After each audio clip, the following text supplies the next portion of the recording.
નમસ્કાર દર્શક મિત્રો, હું જાનવી નિમાવત अब तक બુલેટિનમાં આપનું સ્વાગત કરું છું। વિસ્તૃત સમાચારો જોતા પહેલા જોઈએ આજની મુખ્ય હેડલાઇન્સ। રાજ્યમાં 31 તાલુકામાં વરસાદ, હજુ 7 દિવસ સૌરાષ્ટ્ર અને દક્ષિણ ગુજરાતમાં આગાહી। મુંબઈની 50 હોસ્પિટલ અને 41 એરપોર્ટને ઉડાવી દેવાની ધમકી, તંત્ર એલર્ટ। રાજકોટ અગ્નિકાંડનો રિપોર્ટ કાલે સીટ સરકારને સોંપશે। હવે જોઈએ સમાચાર વિગતવાર। રાજ્યમાં ધીરે ધીરે વરસાદી માહોલ જામી રહ્યો છે। સૌરાષ્ટ્ર અને દક્ષિણ ગુજરાતના ઘણા વિસ્તારોમાં મેઘરાજા મન મૂકીને વરસતા લોકોને કંઈક અંશે ગરમીથી રાહત મળી હતી, ત્યારે વરસાદી માહોલ છવાતા ખેડૂતોમાં આનંદ જોવા મળ્યો હતો। હવામાન વિભાગે ગુજરાતમાં વરસાદની આગાહી કરી છે, ત્યારે આજે રાજ્યના 17 જિલ્લાઓમાં વરસાદની આગાહી કરી છે, તો બીજી તરફ છેલ્લા 24 કલાકમાં રાજ્યમાં 34 તાલુકામાં વરસાદ થયો છે। જૂનાગઢ જિલ્લાના વિસાવદરમાં 1 ઇંચથી વધુ વરસાદ થયો છે, જ્યારે વલસાડ જિલ્લાના ધરમપુર અને કપરાડામાં 1 ઇંચ વરસાદ થયો છે। તાજેતરમાં જમ્મુમાં અનેક સ્થળોએ આતંકી હુમલા થયા બાદ અમરનાથ યાત્રાની સુરક્ષા ઉપર પણ પ્રશ્નો ઊભા થયા છે।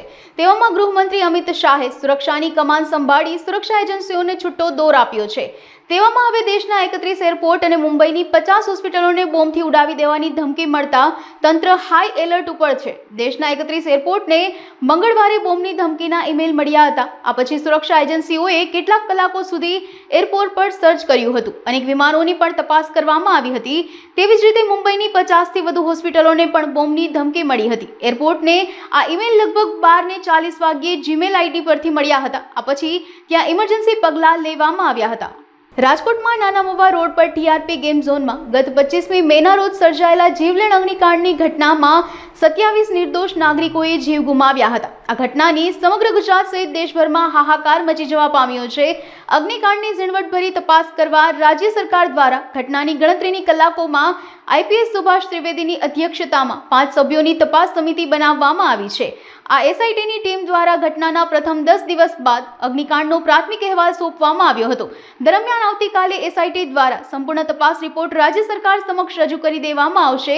ત્યારબાદ સરકાર હજી કેટલાક આકરા પગલાં લઈ શકે છે। આજે મુખ્યમંત્રી ભૂપેન્દ્રભાઈ પટેલની અધ્યક્ષ સ્થાને મળેલી કેબિનેટ બેઠકમાં રાજકોટ અગ્નિકાંડના આવતીકાલે રજૂ થનારા રિપોર્ટ અંગે ચર્ચા કરવામાં આવી હતી। જામનગરમાં પુષ્કરધામ સોસાયટી શેરી નંબર 5માં રહેતા જસ્મીન પટેલ નામના વ્યક્તિએ ગઈકાલે વેફરનું પેકેટ ખરીદ્યું હતું। જે પેકેટને ઘરે લઈ ગયા પછી તેને ખોલતા તેમાંથી એક મૃત દેડકો મળી આવ્યો હોવાની ફરિયાદ થઈ હતી। જસ્મીનભાઈ પટેલ દ્વારા જામનગર મહાનગરપાલિકાની ફૂડ શાખાનો સંપર્ક કરવામાં આવ્યો હતો અને ફૂડ શાખા દોડતી થઈ હતી, જે વેફરનું પેકેટ ખોલીને નિરીક્ષણ કર્યા પછી તેના તેમજ અન્ય વેફરના સેમ્પલો લેવામાં આવ્યા છે અને પૃથ્થકરણ માટે લેબોરેટરીમાં મોકલવામાં આવ્યા છે। અશ્વિન પટેલ દ્વારા ગઈકાલે વેફરનું પેકેટ ખરીદાયું હતું અને ગઈકાલે રાત્રે અડધું તોડ્યું હતું। ત્યારબાદ તેના પુત્રએ આજે સવારે વેફરનું પેકેટ ખોલીને ખાવા જતા તેમાંથી દેડકો દેખાયો હોવાની ફરિયાદ કરતા સમગ્ર મામલો સામે આવ્યો હતો। તે અંગે ખરાઈ કરવામાં આવી રહી છે। મારું નામ કમલેશ કે ગંગટાણી છે। મારુતિ એજન્સી મારી ફેસ્ટોમાં એજન્સી છે, ડિસ્ટ્રીબ્યુટર છે બાલાજી વેફરના। કોઈ આટલા વર્ષ થયા, અમારે 20 વર્ષ થયા બિઝનેસ છે, પણ કોઈ દી આવું કેસ કે કાંઈ થયું નથી ને અમને અહીંયા જાણ કરવા આવી કે અહીંયા આવી રીતે થયું છે। હવે પેકેટ એકદમ ખુલેલો છે કે વસ્તુ બનવાકારક નથી। હવે તોય ફરિયાદી ઈ કહે છે કે અંદર છે કાંઈક ટૂંકમાં જીવ જંતુ એવી રીતે છે। હવે કોઈ દી બનતું નથી ને આ ખુલેલો પેકેટ છે ને અમને જાણ કરવા આવી કે તમે આવીને અહીંયા જોઈ જાઓ। જીવ જંતુમાં શું નીકળ્યું?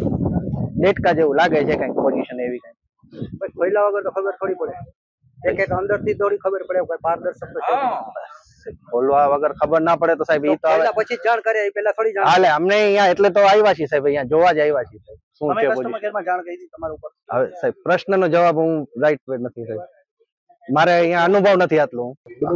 તમારા નામ સાથે એફએસઓ ડીબી પરમાર, જામનગર મહાનગરપાલિકાના માનનીય કમિશનર સાહેબની સૂચનાથી આ ઉનાળાની સિઝનને અનુલક્ષીને અમે અમારી ફૂડની પબ્લિકને સારું ખાવા પીવાનું મળી રહે એ હેતુસર અમારી કામગીરી સતત ચાલુ છે। એ દરમિયાન અત્યારે અમને ટેલિફોનિક સૂચના મળતા રણજીસાગર રોડ પર પુષ્કરધામ સોસાયટીમાં એક Chamunda provision Patel PAN and cold drinks નામની દુકાન અને પ્રોવિઝન સાથેની છે।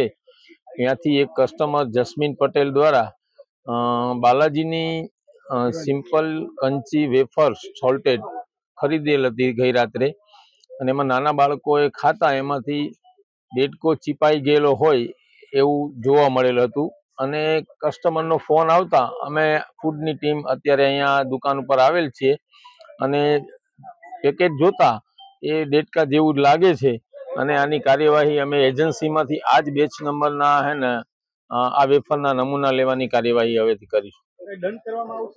એ એજન્સી પર ગયા પછી બધું ડિસાઈડ થશે.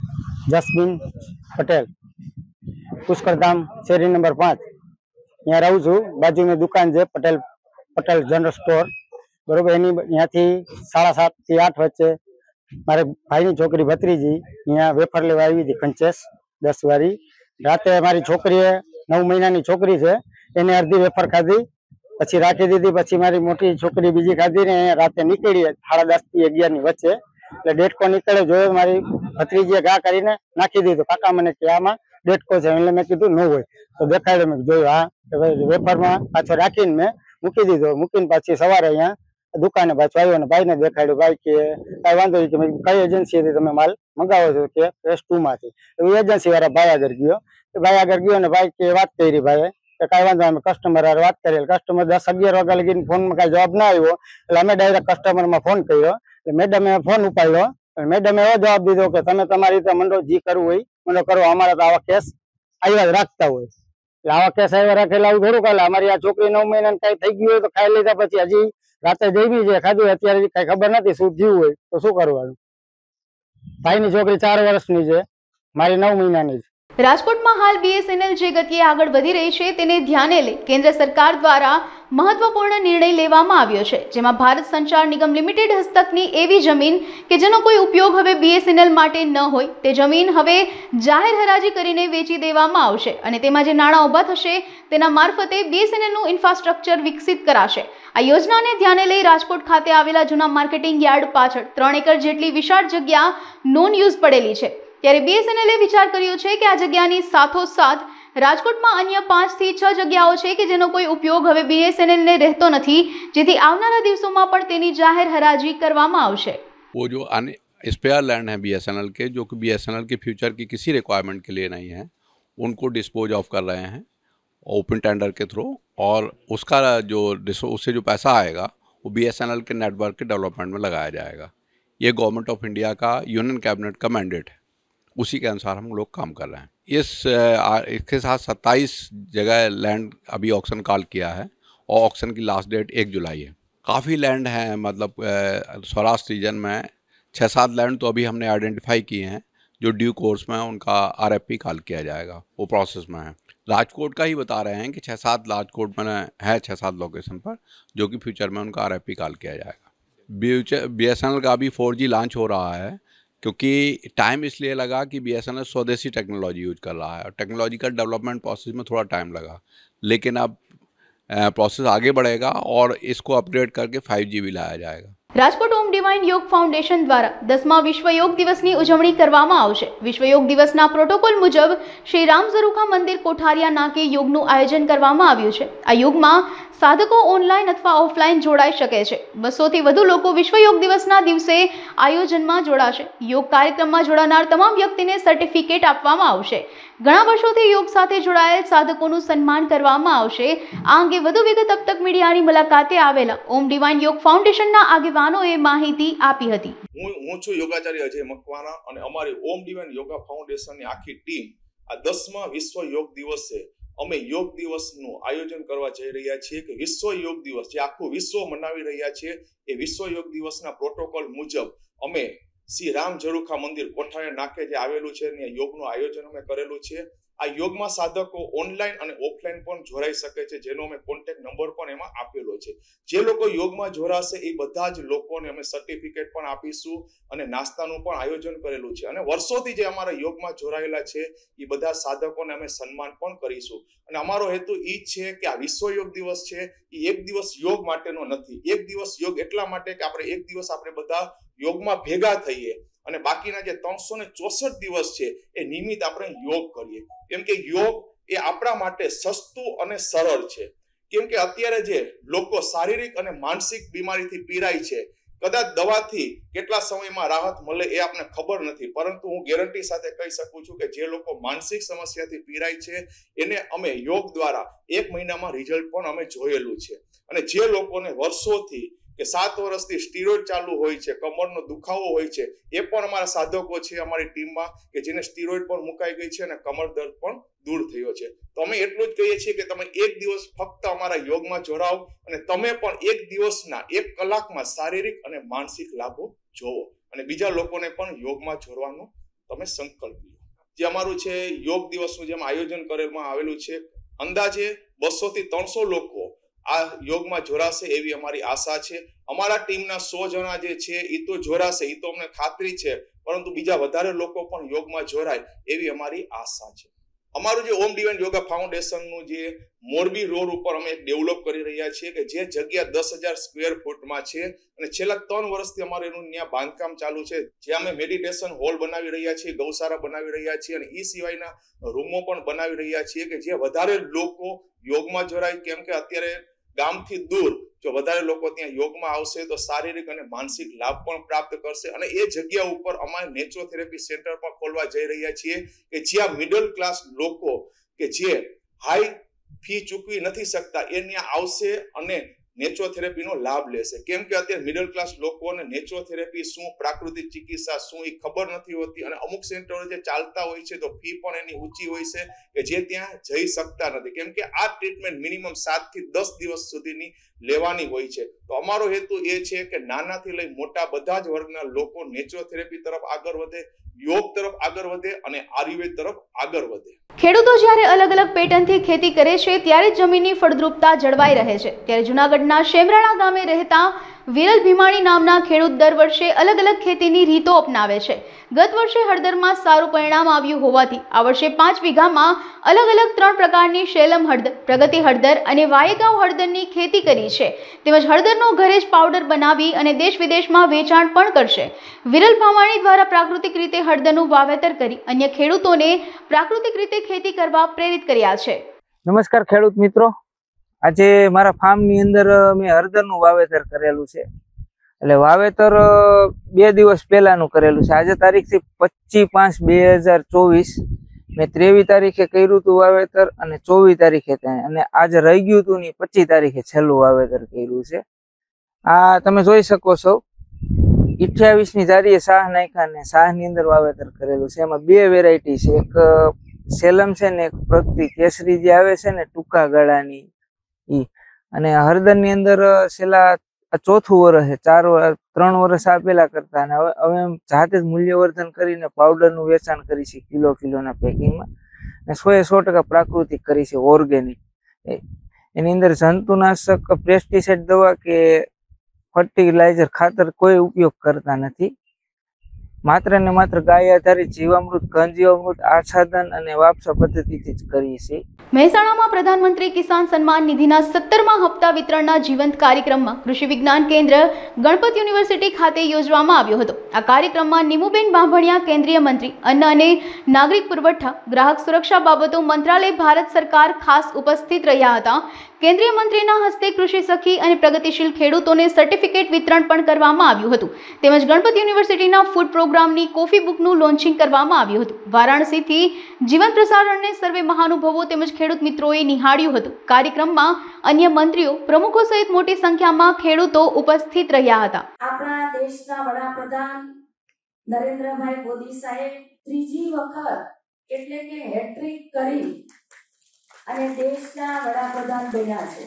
ગુજરાતના પનોતા પુત્ર અને ત્રીજી વખત વડાપ્રધાન બને એ ગુજરાત માટે હરખ અને આનંદનો ખૂબ આપણે શબ્દોમાં ના વર્ણન કરી શકીએ એટલો આનંદ આપણને હોય. ની અંદર અનેક ઐતિહાસિક નિર્ણયો લેવાના છે, અનેક ઐતિહાસિક કામો થયા છે. વિશ્વની અંદર નોંધ લખાય એ પ્રકારના નરેન્દ્રભાઈએ 10 વર્ષની અંદર શાસન કર્યા છે. સૌનો સાથ, સૌના વિકાસના મંત્રને લઈ દરેક સમાજ, ગરીબ, ખેડૂત, મહિલા, યુવા દરેક લોકોના વિકાસના કામો નરેન્દ્રભાઈએ કર્યા છે. આજે નરેન્દ્રભાઈ મોદી સાહેબના દ્વારા વારાણસીમાંથી સૌ ખેડૂત ભાઈ બહેનોને 17મો હપ્તો એટલે કે વર્ષ દરમિયાન 3 હપ્તામાં 6000 રૂપિયાની આર્થિક સહાય જે નાના ખેડૂતો જે સીમાંત ખેડૂતો છે એને સહાય આપવાના છે અને એના ભાગરૂપે આજે હું મહેસાણા જિલ્લાના કૃષિ વિજ્ઞાન કેન્દ્રની અંદર હું ઉપસ્થિત થઈ છું। અત્યાર સુધીમાં મહેસાણા જિલ્લાની અંદર કુલ 3,16,645 ખેડૂતોને 16 હપ્તા સુધીમાં 826.90 કરોડ રૂપિયા એક ખેડૂતને આર્થિક સહાય આપી છે। સીધા એમને ચાખવા મળ્યા છે। 17મા હપ્તામાં કુલ 2,30,000 અને 39 ખેડૂતોને 49.38 કરોડ એમ કુલ મળીને 17મા હપ્તા સહિત 876.28 કરોડની સહાય મહેસાણામાં ચૂકવવામાં આવી છે। આરટીઓ કચેરી અંજાર દ્વારા સતત બીજા દિવસે શાળાના વિદ્યાર્થીઓના પરિવહન અર્થે વપરાતા વાહનોનું સઘન ચેકિંગ હાથ ધરવામાં આવ્યું હતું। આરટીઓની 3 ટીમોએ અંજાર અને ગાંધીધામના અલગ અલગ વિસ્તારોમાં ચેકિંગ હાથ ધર્યું હતું, જેમાં ચાલકો પાસે ડ્રાઇવિંગ બેચ, વાહનોનું insurance, PUC, fitness, emergency exit અને સીએનજી સર્ટિફિકેટ વગેરેની ચકાસણી કરવામાં આવી હતી। વાહન વ્યવહાર કમિશનરની કચેરી દ્વારા સ્કૂલના બાળકોને લાવવા લઈ જવાના પરિવહનમાં માર્ગ સલામતી સુનિશ્ચિત કરવા પરિપત્ર બહાર પાડી આરટીઓને કડક કાર્યવાહી કરવા સૂચના આપવામાં આવી હતી। આ અંગે ચેકિંગ હાથ ધરી આરટીઓના નિયમનો ભંગ કરનાર સામે કાર્યવાહી કરવામાં આવી રહી છે। નવું સત્ર ચાલુ થતાં સ્કૂલોમાં બાળકોની માર્ગ સલામતી સુનિશ્ચિત થાય એ બાબતે ઉપર લેવલેથી અને એઆરટીઓ સાહેબની સૂચનાથી અંજાર આરટીઓ દ્વારા ચેકિંગ ઝુંબેશ હાથ ધરવામાં આવેલ છે, જેમાં વાહનોની ડોક્યુમેન્ટ્સ, લાયસન્સ, ડ્રાઈવરનું વાહન બાબતે વાહનમાં તેનું fitness certificate, PUC certificate, insurance અને વાહનમાં જે રોડ સેફ્ટી તેના ઉપર ગ્રીલ લાગેલી છે, ફાયર સેફ્ટીના સાધનો, ફર્સ્ટ એડ બોક્સ બાબતે મજબૂત ચેકિંગ હાથ ધરવામાં આવેલ છે। આ બાબતે ગઈકાલથી ચેકિંગ ડ્રાઈવ ચાલુ છે, જેમાં ગઈકાલે 45 જેટલા વાહનોને સામે ચેકિંગ કરી દંડનીય કાર્યવાહી કરેલ છે અને અત્યારે આ ડ્રાઈવ ચાલુ રહેશે, જેથી તમામ વાહન માલિકો કે જે સ્કૂલમાં ચાલે છે અથવા સ્ટાફ બસ, સ્કૂલ બસમાં છે, સ્કૂલ મેક્સી, ટેક્સી, રિક્ષા, એ બધાને નમ્ર વિનંતી છે આરટીઓ દ્વારા કે પોતાના ડોક્યુમેન્ટ અને સેફ્ટી, રોડ સેફ્ટી સુનિશ્ચિત કરે। ઉપરાંત સ્કૂલ સંચાલક અને વાલી મિત્રોને પણ નમ્ર વિનંતી છે કે તેઓ પોતાના બાળકોને મૂકવા જે વાહન જાય છે અથવા જે પોતાના બાળકને જે વાહનમાં બેસાડે છે તેના ડોક્યુમેન્ટ્સ અને રોડ સેફ્ટી જે સામાન્ય નજરે પડે છે તે સુનિશ્ચિત કરે, જેથી તંત્રની કામગીરી પણ હળવી થશે અને પોતાની બાળકોની સેફટી જળવાઈ રહેશે। ગાંધીધામ એ ડિવિઝન પોલીસનો અનોખો પર્યાવરણ પ્રેમ જોવા મળ્યો હતો। પોલીસ દ્વારા વાહન ચાલકોને દંડ ફટકારવાના બદલે વૃક્ષના રોપા આપીને ટ્રાફિક નિયમની સાથે સાથે પર્યાવરણની જાળવણી માટે પણ પ્રોત્સાહિત કરવામાં આવ્યા હતા। બોર્ડર રેન્જ આઈજી અને પૂર્વ કચ્છ પોલીસ અધિક્ષકની સૂચનાથી ગાંધીધામ એ ડિવિઝનના પીઆઈના માર્ગદર્શનમાં પોલીસ સ્ટાફ દ્વારા ગાંધીધામના ગાંધી માર્કેટ ખાતે ટ્રાફિક જાળવણી અંગે એક કાર્યક્રમનું આયોજન કરવામાં આવ્યું હતું। ગાંધીધામમાં છેલ્લા ઘણા સમયથી ટ્રાફિકની વિકટ સમસ્યા સર્જાય છે। વાહન ચાલકો દ્વારા ટ્રાફિક નિયમની જાળવણી ન કરાય તો આ સમસ્યા વધુ વકરી શકે છે, તેમજ પ્રદૂષણ સામે પર્યાવરણની જાળવણી થાય તેવા હેતુથી વૃક્ષોનું વધુમાં વધુ વાવેતર થાય અને તેની જાળવણી કરવામાં આવે તેવા ઉદ્દેશ્ય સાથે પોલીસ દ્વારા અનોખી પહેલ કરાઈ હતી। આઈજીપીસી ચિરાગ કોરડિયા સાહેબ તેમજ એસપી સાહેબ શ્રી બાગમારે સાહેબના નેતૃત્વ નીચે પૂર્વ કચ્છ પોલીસના એ ડિવિઝન પોલીસ સ્ટેશનના માણસો, પીઆઈ સાહેબ સાથે આજરોજ ગાંધીધામ માર્કેટ ખાતે વાહનો જે વાહન માલિકો હોય છે, નીકળે છે કાળી ફિલ્મ વાળા અને ટુ વ્હીલર હેલ્મેટ વગરના, એ લોકોને દંડ આપવાના બદલે ઘટાદાર વૃક્ષો લાવી અને એને વિનંતી કરી કે ભાઈ ઝાડ ઉછેરો તો ભવિષ્યની અંદર તમને અને તમારા બાળકો માટે ફાયદો થશે। જેના માટે આજરોજ લીમડા, સોનાલી, કણજી, ગુલમોહર વગેરે ઝાડવા અહીંયા આગળ લાવી અને અમો પોલીસ તરફથી આજે પબ્લિક નીકળતા વાહનના ચાલકોને દંડ નહીં આપી એમને સમજાવી અને ઝાડનું વિતરણ કરેલ છે, જે તમામ ઝાડ ઘટાદાર ભવિષ્યમાં વૃક્ષો બને એવી અપેક્ષા સાથે અમે આજે ઝાડનું વિતરણ કરેલ છે. રાજકોટના કોઠારિયા વિસ્તારની અંદર કાચા પાકા 200 થી પણ વધારે ઘર પાડવાની નોટિસ તંત્ર દ્વારા આપવામાં આવેલ હતી. ત્યારે રાજકોટ શહેર કોંગ્રેસ મહિલા પ્રમુખ દીપ્તિબેન સોલંકીની આગેવાનીમાં આજરોજ રાજકોટ જિલ્લા કલેક્ટર પ્રભવ જોશીને રજૂઆત કરવામાં આવેલ હતી. ચોમાસાની અંદર આવા ગરીબ લોકોના મકાન પાડવા ના જોઈએ, જેથી કરી ગરીબ લોકોને ચોમાસામાં હેરાન ન થવું પડે. તાત્કાલિક અસરથી આવા તમામ લોકોને વૈકલ્પિક વ્યવસ્થાના ભાગરૂપે પાકા મકાનમાં તેમને સ્થળાંતર કરવા જોઈએ. આ તકે મહિલા પ્રમુખ દીપ્તિબેન સોલંકી, જયાબેન ચૌહાણ, જશુબેન વાઘ સહિતના કોંગ્રેસના આગેવાનો ઉપસ્થિત રહ્યા હતા. શહેર કોંગ્રેસ મહિલા પ્રમુખ દીપ્તિબેન સોલંકીની આગેવાનીની અંદર આજરોજ કોઠારિયા વિસ્તારની અંદર લોકોના મકાન પાડવાની વાત છે, એને લઈને રજૂઆત કરવા આવ્યા છે કે ગરીબ લોકોને અત્યારે ચોમાસામાં બેઘર ન કરવા જોઈએ. અત્યારે આ લોકો જાશે ક્યાં એ મોટામાં મોટો પ્રશ્ન છે. ગરીબ લોકોને સવારથી સાંજ સુધીના 2 છેડા ભેગા ન થતા હોય ત્યારે તાત્કાલિક અસરથી નોટિસ આપવામાં આવી. નોટિસને લઈ અને રજૂઆત કરવા કલેક્ટર સાહેબને આવ્યા છે કે તાત્કાલિક અસરથી આ લોકોની વૈકલ્પિક વ્યવસ્થા એવી ઊભી કરવી જોઈએ કે આપણે મહાનગરપાલિકા પાસે ઘણા એવા ક્વાર્ટરો પણ ખાલી પડ્યા છે, એ તાત્કાલિક અસરથી લઈ અને આવા લોકોને ક્વાર્ટરની અંદર શિફ્ટ કરી દેવા જોઈએ, જેથી કરીને એનું પોતાનું મકાન ઘરનું ઘર બચી રહે.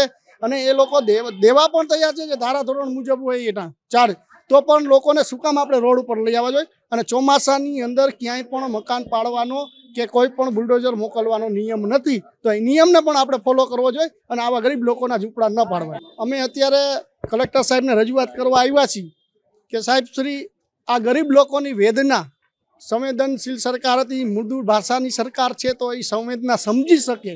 આવી સરકારને એની સંવેદના લઈને આવ્યા છીએ કે આની સંવેદના તમે નહીં સમજો તો આવનારા દિવસોની અંદર જે લોકોને વૈકલ્પિક વ્યવસ્થા નથી મળી અને ઝૂંપડા પાડવામાં આવ્યું છે, એની વૈકલ્પિક વ્યવસ્થા માટે એના ઘર માટે જ્યાં સુધી લડવાનું થાય ત્યાં લગી કોંગ્રેસ લડી લેવાના મૂડમાં છે અને લોકોની હર હંમેશ સાથે. અત્યારે 200 થી પણ વધારે લોકો આપણે કલેક્ટર કચેરીમાં જોઈ શકીએ છીએ જે લોકોના ઝૂંપડા પાડવાની વાત છે, એ લોકો અત્યારે ઉપસ્થિત થયા છે. અને બાકીના લોકો જે છે એ રસ્તામાં પણ આવી રહ્યા છે, જેને બેઘર કરવાની વાત છે. આવા લોકોને એને વૈકલ્પિક વ્યવસ્થા આપીને ક્વાર્ટર જે પડ્યા છે આપણે તો ઉપયોગ કરો ને. આપણો બોમ્બે એક્ટ મુજબનું બંધારણમાં એવો નિયમ છે કે જ્યાં જે લોકોનું મકાન રોડ ઉપર આવતું હોય અથવા ઝૂંપડા હોય, આપણે એક કોર ગરીબી હટાવવાની વાત કરી છે અને એક કોર ગરીબને રોડ ઉપર લઈ આવવાની વાત કરી.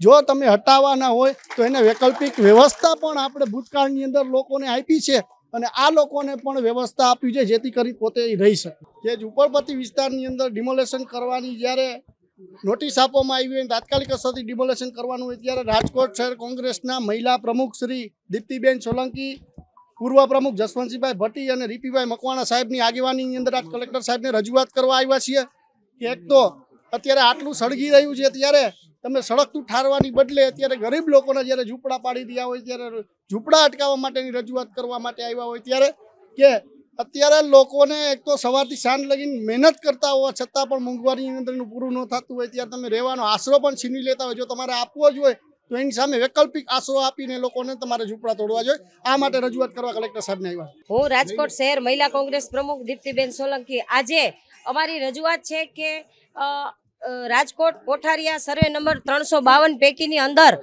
ખરાબાની અંદર સાવ જંગલ વિસ્તાર છે, ત્યાં ગરીબ અને નાના માણસોના 150 થી 200 કાચા મકાનો આવેલા છે.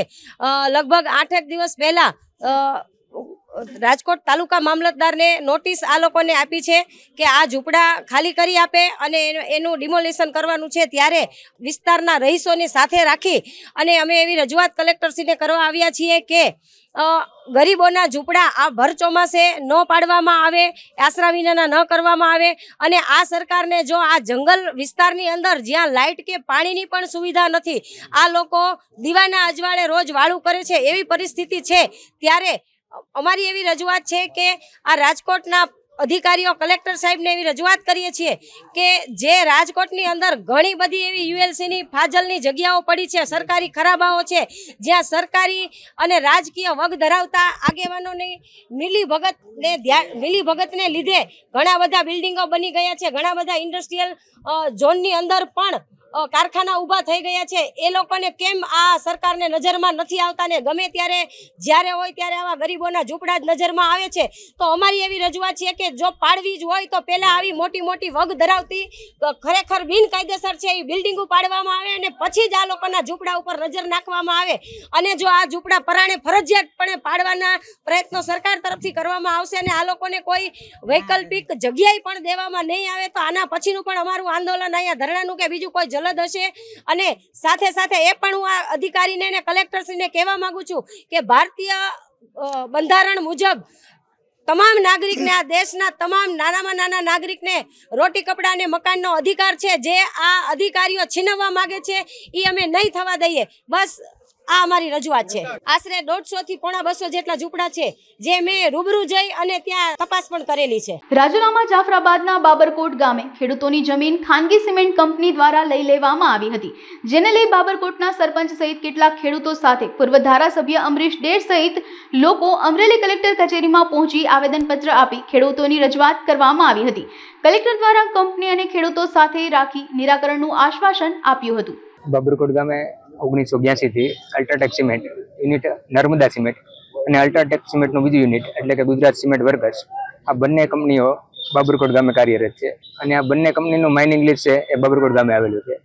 વર્ષો પહેલા જ્યારે આ બંને કંપનીઓ આવી ત્યારે લોકોને ભોળવી ફોસલાવીને ખૂબ જ સસ્તા ભાવે 8-10 હજારના ભાવથી જમીનો ખરીદી લેવામાં આવી હતી અને ત્યારે કહેવામાં આવ્યું હતું કે જ્યારે અમારે આ જમીન માઇનિંગ માટે જરૂર પડશે ત્યારે અમે જે ભવિષ્યના ભાવ છે એ આપશું, પરંતુ હાલમાં વર્તમાન સમયમાં કંપની દ્વારા ખેડૂતોને એનકેન પ્રકારે દબાણ ઊભું કરી પોલીસ પ્રોટેક્શનને સાથે રાખીને બળજબરીપૂર્વક ગામના ખેડૂતોને જમીનો છે એ પસાવી પાડવામાં આવે છે અને લેન્ડ ગ્રેબિંગ જેવા કેસો કરી અને લોકોને ડરાવી ધમકાવી અને પોલીસ કેસો કરવામાં આવે છે। એ બાબતે અમે આજે માનનીય કલેક્ટર સાહેબને આવેદનપત્ર આપ્યું છે અને માનનીય મુખ્યમંત્રી સાહેબ અને ગૃહમંત્રી સાહેબ અને મહેસૂલ વિભાગમાં એની કલેક્ટર સાહેબે આવતીકાલે જે કાંઈ ગામમાં પ્રશ્નો ઇસ્યુ ઊભા થાય છે એના તમામના આધાર પુરાવા સાથે લઈ અને મુલાકાત લેવાનું। ઓખાના હાપામાં જલારામ ભક્ત લોહાણા મહિલા મિત્ર મંડળ દ્વારા જલારામ મંદિર હાપા ખાતે આંબા મનોરથ યોજવામાં આવેલ છે। જલારામ મંદિર હાપા ખાતે આવેલ મંગલા વિઠલેશ ગૌશાળામાં બિરાજતા ગિરિરાજજી ખાતે આંબા મનોરથનું આયોજન કરવામાં આવ્યું હતું। આ કાર્યક્રમમાં અનેક જલારામ ભક્તોએ લાભ લીધો હતો તેમજ વૈષ્ણવો ગાય માતાને આંબાનો ભોજન કરાવી ધન્ય બન્યા હતા। શ્રી લોહાણા, હું જામનગરમાં શ્રી લોહાણા મહિલા મંડળની પ્રમુખ છું અને જલારામ ભક્તો દ્વારા આજે અમે જલારામ હાપા મંદિરમાં આંબા મનોરથનો જે આયોજન કર્યું છે। આજ રોજ તારીખ 18 તારીખે મંગળવારના રોજ જલારામ મંદિર હાપા ખાતે આંબા મનોરથ યોજવામાં આવે છે। આ મનોરથ લોહાણા મહિલા મિત્ર મંડળ તરફથી યોજવામાં આવે છે અને 11 હોવાથી ફરાળી પ્રસાદી પણ ભક્તજનો માટે રાખવામાં આવે છે। જલારામ સેવા ટ્રસ્ટ દ્વારા પ્રભુદાસ શિવજી કોટેચાર ક્ષેત્ર હોલ ખાતે આજે 20-25 વર્ષથી આ વિશ્વ નિગમ ધારેમાં અંશ ક્ષેત્ર ચાલુ છે। ઉપરાંત અમારે ત્યાં અનેક પ્રકારની પ્રવૃત્તિઓ ચાલુ છે, જેમ કે વડીલ વંદના વ્રત, પછી દરરોજ જેમને ત્યાં કોઈ રાંધવાળું હોય કે વડીલ સાજા માંદા બીમાર હોય તો એ લોકોને એમના ઘરે ટિફિન પહોંચી જાય છે। એ ઉપરાંત જેમને ત્યાં કોઈ માઠો બનાવ બન્યું હોય એ લોકો તેમને જાણકારી આપે તો એ લોકોના ઘરે પણ કેટલા લોકોની પ્રસાદી પહોંચાડી દેવામાં આવે છે। આ પ્રસાદી પહોંચાડવાનું કારણ એક જ હતું કે જેના ઘરે માઠો બનાવ બન્યો હોય એ સૂતકવાળું ઘર કહેવાય, એટલે એના ઘરે કોઈ પ્રસાદી લે નહીં, પણ જલારામ મંદિરેથી પ્રસાદી ગયો તો કોઈને બાદ ન ગણે। આ ઉપરાંત પણ અમારી ઘણી પ્રવૃત્તિઓ ચાલુ છે, જેમ કે દર વર્ષે 17 જાન્યુઆરીના રોટલા અનકોટ, જેમાં 111 પ્રકારના રોટલા અનકોટ હોય છે। એ ઉપરાંત શૈક્ષણિક પ્રવૃત્તિ પણ અમારે ત્યાં ચાલુ છે। ગુજરાતમાં આઈ પોર્ટલ ખેડૂત યોજના ખેડૂતોને સબસિડી માટે અરજી કરવાની કામગીરી શરૂ થઈ ગઈ છે, જેને લઈ કિસાન કોંગ્રેસ ચેરમેન પાલ આંબલિયાનું નિવેદન આપ્યું હતું। આઈ પોર્ટલ ખેડૂત યોજનામાં ખેડૂતોને સબસિડી માટે ઓજારો, પાણીના ટાંકા, ગોડાઉન, સ્માર્ટ મોબાઈલ માટે સબસિડી મળે તે માટે અરજીઓ કરવાની હતી। પાલ આંબલિયાએ આક્ષેપ કરતા જણાવ્યું હતું કે ગઈકાલે 10:30 થી આઈ પોર્ટલમાં અરજી કરવા ખેડૂતોએ પ્રયાસ કર્યા, પરંતુ પોર્ટલ ખુલ્યું જ નહીં, જેના કારણે આઈ પોર્ટલમાં ખેડૂતોની અરજી થઈ શકી ન હતી। સબસિડાઇઝ યોજનાઓ હતી, આ યોજનાનો ખેડૂતોએ લાભ લેવો હોય તો પેલા એવું હતું કે ખેડૂતો મેન્યુઅલી અરજી, ફિઝિકલ અરજીઓ જિલ્લામાં ખેતીવાડી અધિકારીની ઓફિસે જઈને કરતા હતા, પણ છેલ્લા 2 વર્ષથી રાજ્ય સરકારે આઈ પોર્ટલ જે ખેડૂત યોજના જે બનાવી છે અને આ પોર્ટલના આધારે ખેડૂતોએ અરજી કરવાની હોય છે. એ આઈ પોર્ટલ ખેડૂત ઉપર ગઈકાલે અરજી કરવા સવારે 10:30 થી આ અરજીની શરૂઆત થવાની હતી. આખા ગુજરાતભરના ખેડૂતો સવારથી સાંજ સુધી આઈ પોર્ટલ ખોલી અને રાહ જોતા રહ્યા કે હમણાં ખુલે હમણાં વારો આવે, હમણાં ખુલે હમણાં વારો આવે. કોઈ ખેડૂતોએ પાણીનો ટાંકો બનાવવાનો હતો, કોઈ ખેડૂતોએ ગોડાઉન બનાવવાનું હતું, કોઈ ખેડૂતોએ સ્માર્ટફોન માટેની અરજી કરવાની હતી. આ અરજી છેલ્લે સુધી સાંજ સુધી આ સર્વરો ઓપન ના થયું, ખુલ્યું નહીં. ખેડૂતો આખો દિવસ રાહ જોતા રહ્યા અને પહેલી વખત નથી બન્યું. અગાઉ પણ 3-4 વખત જ્યારે આઈ પોર્ટલની તારીખ હતી એ તારીખે ખેડૂતોએ આખો દિવસ બરબાદ કર્યો. અને જ્યારે આ સર્વર ચાલુ થાય છે અને આ પોર્ટલ ખુલે છે ત્યારે એમાં લખેલું આવી જાય છે કે તમારા તાલુકાની ઘટકો આપવાની મર્યાદા પૂરી થઈ ગઈ છે, એટલે હવે તમારા તાલુકામાં અરજી થઈ શકશે નહીં. અને જ્યાં અરજી થઈ શકી છે ત્યાં એને મેસેજ આવ્યો છે ખેડૂતોને. કેવો મેસેજ આવ્યો છે? તો એમાં બહુ સ્પષ્ટ લખ્યું છે કે નાણાકીય જોગવાઈ કરતા વધારાની અરજી મળેલી હોય, નાણાકીય જોગવાઈ ઉપરાંત કે બચત ફંડ ઉપલબ્ધ થશે તેવા કિસ્સામાં જ મંજૂરી માટેની કાર્યવાહી કરવામાં આવશે, અન્યથા આપની અરજી પડતર નિકાલ ગણાશે. એટલે સૌથી મોટી વાત એ છે કે પહેલા તો ખેડૂતોની અરજીઓ છે એ પહોંચી નહીં, જેની પહોંચી એના માટે આવો મેસેજ આવ્યો છે કે આ તમારી અરજી નાણાકીય સગવડતા ઉપલબ્ધ થશે તો ગણાશે, નહીતર એ પડતર ગણાશે. એટલે કહેવાનો અર્થ એ છે કે રાજ્ય સરકાર છે એ તો કાં તો આને કાયમી ઓપન રાખે, આ આઈ પોર્ટલ ખેડૂત જે છે એને કાયમી ઓપન રાખે, અથવા તો ખેડૂતો જે પહેલા મેન્યુઅલી અરજી કરતા હતા એ રીતે મેન્યુઅલી અરજી કરવાની સ્પેસ આપે. તો ક્યાંક ને ક્યાંક ખેડૂતોએ જેને અરજી કરવી છે ડ્રો પદ્ધતિથી જે પહેલા થતું હતું એ કરવામાં આવે તો ખેડૂતોને ક્યાંક ને ક્યાંક ફાયદો થશે, લાભ થશે. સૌથી મોટી વાત આમાં એ છે કે આખા ગુજરાતની અંદર માત્ર 88 પાણીના ટાંકા હતા. હવે ગુજરાતના 253 તાલુકાઓ, એમાં 88 ટાંકાઓ, એટલે એક તાલુકામાં એક પાણીનો ટાંકો પણ સરકાર આપતી નથી. એટલે માત્ર અને માત્ર આ નરિયું નાટક છે, ડિંડક છે. અને જોવા જેવું એ છે કે આમાં જે 1.5-2 કલાક, 3 કલાક, 4 કલાક, 5 કલાક સર્વર બંધ રહે છે એ સમય દરમિયાન ક્યાંક ને ક્યાંક ભાજપના મળતિયાઓને આ બધી જ સગવડતાઓનો લાભ મળી જાય છે, એમની અરજી સ્વીકારાઈ જાય છે અને સામાન્ય બાપડો બિચારો ખેડૂત સવારથી સાંજ સુધી ક્યાંક ને ક્યાંક કોમ્પ્યુટર વાળાને ત્યાં રાહ જોઈને બેસે છે. એટલે સરકારને નમ્ર નિવેદન છે કે આ આઈ પોર્ટલ ખેડૂત છે એ 24/360 ડેઝ કન્ટિન્યુ એને ખુલ્લું રાખવામાં આવે અથવા તો મેન્યુઅલી અરજી જે પહેલા હતી એ પદ્ધતિથી સ્વીકારવામાં આવે. અંજાર તાલુકાના સત્તાપર ખાતે આવેલા ગોવર્ધન પર્વત મધ્યે તમામ લોકોને નિઃશુલ્ક તુલસીના રોપાનું વિતરણ કરવામાં આવ્યું હતું. સચ્ચિદાનંદ સંપ્રદાયના મહંત ત્રિકમદાસજી મહારાજ દ્વારા દરેક પ્રવાસીઓ ભાવિકોને નિઃશુલ્ક તુલસીના રોપાનું વિતરણ કરાયું હતું. તુલસીના રોપાનું અનેક ગણું મહત્વ છે, તેમજ દરેક પ્રસંગે તુલસીની પૂજા કરવાથી શુભ ગણાય છે, જેને લઈને ગોવર્ધન પર્વત ખાતે આવતા તમામ લોકોને વર્ષા ઋતુ સુધીમાં અંદાજિત 4000થી વધારે તુલસીના રોપા આપવાનું કાર્ય મહંત દ્વારા કરવામાં આવી રહ્યું છે.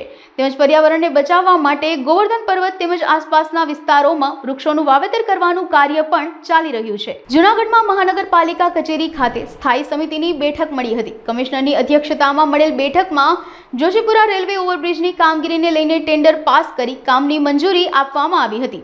તેમજ આગામી ચોમાસામાં 5000 વૃક્ષોનું વાવેતર કરી તેની માવજતની જવાબદારી રાજકોટના સદભાવના સેવા ટ્રસ્ટને સોંપવામાં આવી હતી. હેરિટેજ બિલ્ડિંગના રિનોવેશનને લઈ નરસિંહ વિદ્યા મંદિરના રિનોવેશન માટે 14 કરોડ જેટલી રકમ ફાળવવામાં આવી હતી. સમગ્ર બેઠકમાં 90 જેટલી દરખાસ્તોની વિકાસ કાર્યોને લઈને મંજૂરી આપવામાં આવી હતી. બેઠકમાં commissioner, deputy commissioner, standing chairman તેમજ કોર્પોરેટર અને મનપાના અધિકારીઓ ઉપસ્થિત રહ્યા હતા. આજે મળેલ સ્ટેન્ડિંગ કમિટીની બેઠકમાં વિવિધ વિકાસ કાર્યોને મંજૂરી આપવામાં આવી છે. એમાં ખાસ કરીને ઉલ્લેખ કરું તો જોશીપુરા ફાટકનો પ્રશ્ન જોશીપુરા અને ઓજી વિસ્તારના લોકોને ખૂબ હતો કે જ્યાં ફાટક બંધ રહે છે અને એની ટ્રાફિકની સમસ્યા હતી. વર્ષોની રજૂઆત અને ત્યાં ચૂંટાયેલા જનપ્રતિનિધિઓની રજૂઆત હતી કે ત્યાં ઓવરબ્રિજ બને. તો મને કહેતા આનંદ થાય છે કે જોશીપુરા આરઓબીના ટેન્ડર પ્રક્રિયા અને એના ભાવ મંજૂર કરી અને કામગીરી શરૂઆત કરવાની આજે સ્ટેન્ડિંગ કમિટીમાં દરખાસ્ત મંજૂર કરવામાં આવી છે. સાથે સાથે શહેરમાં દર વર્ષે વૃક્ષારોપણ થાય છે, પરંતુ વૃક્ષારોપણમાં પણ નક્કર કામગીરી થાય એ માટે થઈ રાજકોટનું જે સદભાવના ટ્રસ્ટ છે, તો આ સદભાવના ટ્રસ્ટને મહાનગરપાલિકા સાથે જોડી અને શહેરમાં કુલ 5000 વૃક્ષો વાવવા માટેની પણ આજે સદભાવના ટ્રસ્ટને મંજૂરી આપવામાં આવી છે. શહેર એક ઐતિહાસિક સિટી છે અને ઐતિહાસિક મિલકતો પણ અનેક આવેલી છે, તો એની જાળવણી થાય એ માટે થઈ અને નરસિંહ વિદ્યા મંદિરને કુલ 14 કરોડના ખર્ચે એને રીડેવલપમેન્ટ કરવા માટેની પણ આજની સ્ટેન્ડિંગ કમિટીમાં મંજૂર કરવામાં આવ્યું છે. એટલા માટે આજે વિવિધ વિકાસ કાર્યોને જોડી અને કુલ 90 દરખાસ્તો શહેરના વિકાસ માટેની મંજૂર કરવામાં આવી છે. હાલ સમાચારોમાં બસ આટલું. વધુ સમાચારો માટે જોતા રહો અબ તક. નમસ્કાર.